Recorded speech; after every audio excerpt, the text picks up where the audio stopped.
Hey guys, thanks for tuning in to Last Cast Adventures. I am your host, Daniel. In this week's episode, I'm actually going to be going fishing offshore in kayaks. We were using Hobie kayaks. Connor knew a couple guys up that way, Carl and Bobby, and talked them into showing us how to do it. So Connor and I drove over from Fort Myers all the way to Pompano Beach. Good few hour drive. Started off early in the morning. I mean, the sun wasn't even up yet. It was just pitch black, and we went out with sabikis to catch some bait, which were goggle eyes actually. Very big-eyed sardine looking things, about this big or so. And we were using that for trolling for king mackerel or tuna or sailfish. Anything that was really willing to bite is what we were going for. So stay tuned and see what we caught. Hope you guys enjoy.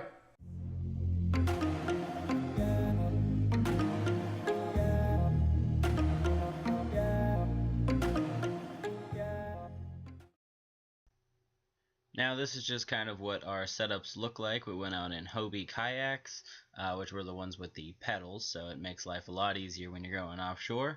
And we had to start early in the morning to get our bait and get out there before the sun got up too high. Here I was vertical jigging, and I ended up hooking to a bonita, which was actually my first one.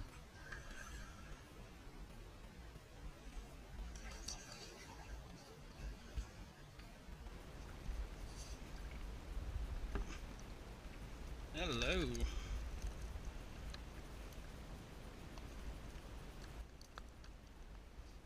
Now with vertical jigging, what you do is you cast out that jig that's bouncing around in his face, drop it all the way down to the bottom, close your bail, and you start reeling and you jig at the same time. So you're just basically bringing that bait up in the water column, and I mean the fish just go after it. You get snapper, kingfish, bonita as you see here, and a lot of different other species that you can just find out there that just love fast and shiny things. Now this was my first one, so I always like to measure him. He wasn't really big, but it was a good fight, and I was happy to at least have caught a fish. So, I mean, hey, it's about 21 inches.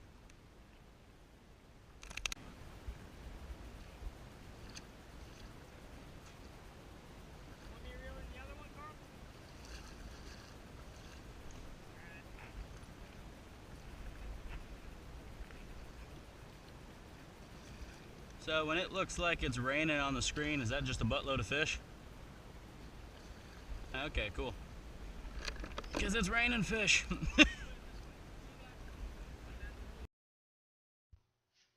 Now they're called a poor man's tuna, or I guess nicknamed that.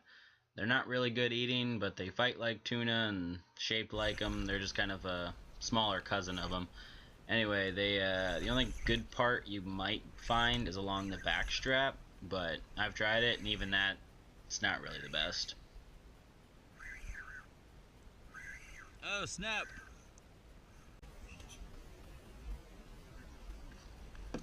What's the size on mutton? It's 18 over here? Dang, that sucks. You normally get mutton on these things?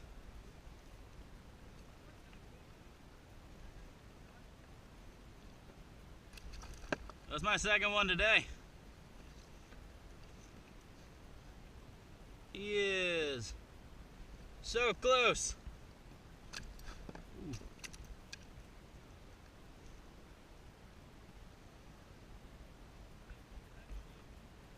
Roughly. It's hard to tell as he's on a curve. But yeah, he's right at the borderline.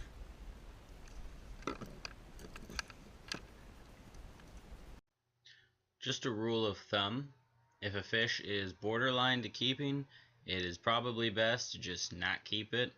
You never know if you're going to run into the FWC or if the fish will shrink on you, and you know, it's just not worth the risk. Too much wrong can happen from keeping an undersized fish. It's definitely not worth it.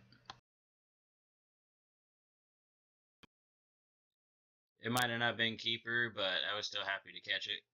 I don't really catch them too much in the Gulf Coast side, but they're more common in the Atlantic side.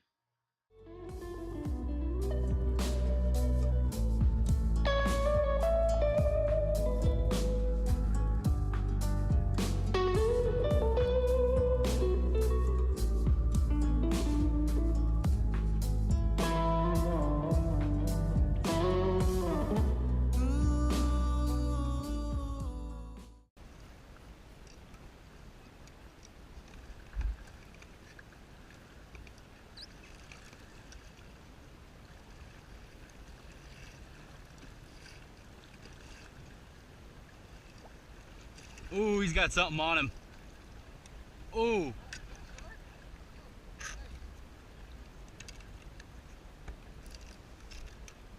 I'm gonna go with shark.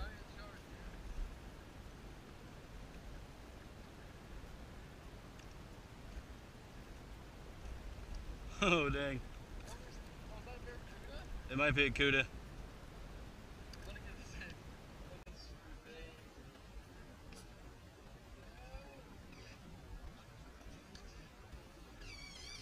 Dang, that's a heck of one. It was. So Carl and Bobby ended up going home with a couple king mackerel, whereas Connor and I only caught either undersized fish or bonita. But regardless, it was still a fun time. So guys, please like this video, subscribe to it, and keep your eye open because there will be a bonus clip that goes along with this adventure. So, until next time, thanks for watching.